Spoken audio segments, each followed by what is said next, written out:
রাধে রাধে। আজকে আবার একটা ভিডিও নিয়ে তোমাদের সাথে শেয়ার করতে চলে এলাম। আর আজকের ভিডিওটা হচ্ছে রথযাত্রার যে 9টা দিন থাকে সোজা রথ থেকে উল্টো রথের মধ্যে, ওই 9টা দিনের মধ্যে থেকে একটা দিন জগন্নাথ এখানে নিজের মাসির বাড়িতে ঘুরতে আসে। তাই আমাদের পাড়ায় প্রত্যেক দিন জাগরণ কীর্তন সব কিছু হয়। ওখানে গিয়ে এই বাচ্চাটার সাথে দেখা, তার সাথে আমার খুব ভালো করেই আলাপ হয়ে গেছিলো।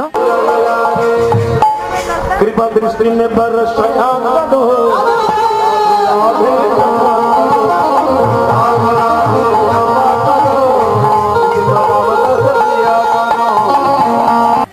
অ্যাজ ইউজুয়াল আমি কীর্তন শুনতে খুব ভালোবাসি, তাই কাজের পর ডাইরেক্ট ওখানেই চলে গেছিলাম, কারণ আমার ভীষণ ভালো লাগে। আর এই দেখো এখানে জগন্নাথ ঠাকুর, তোমরা সবাই দর্শন করে নাও। আর অবশ্যই কমেন্টে জয় জগন্নাথ লিখে যেতে ভুলো না।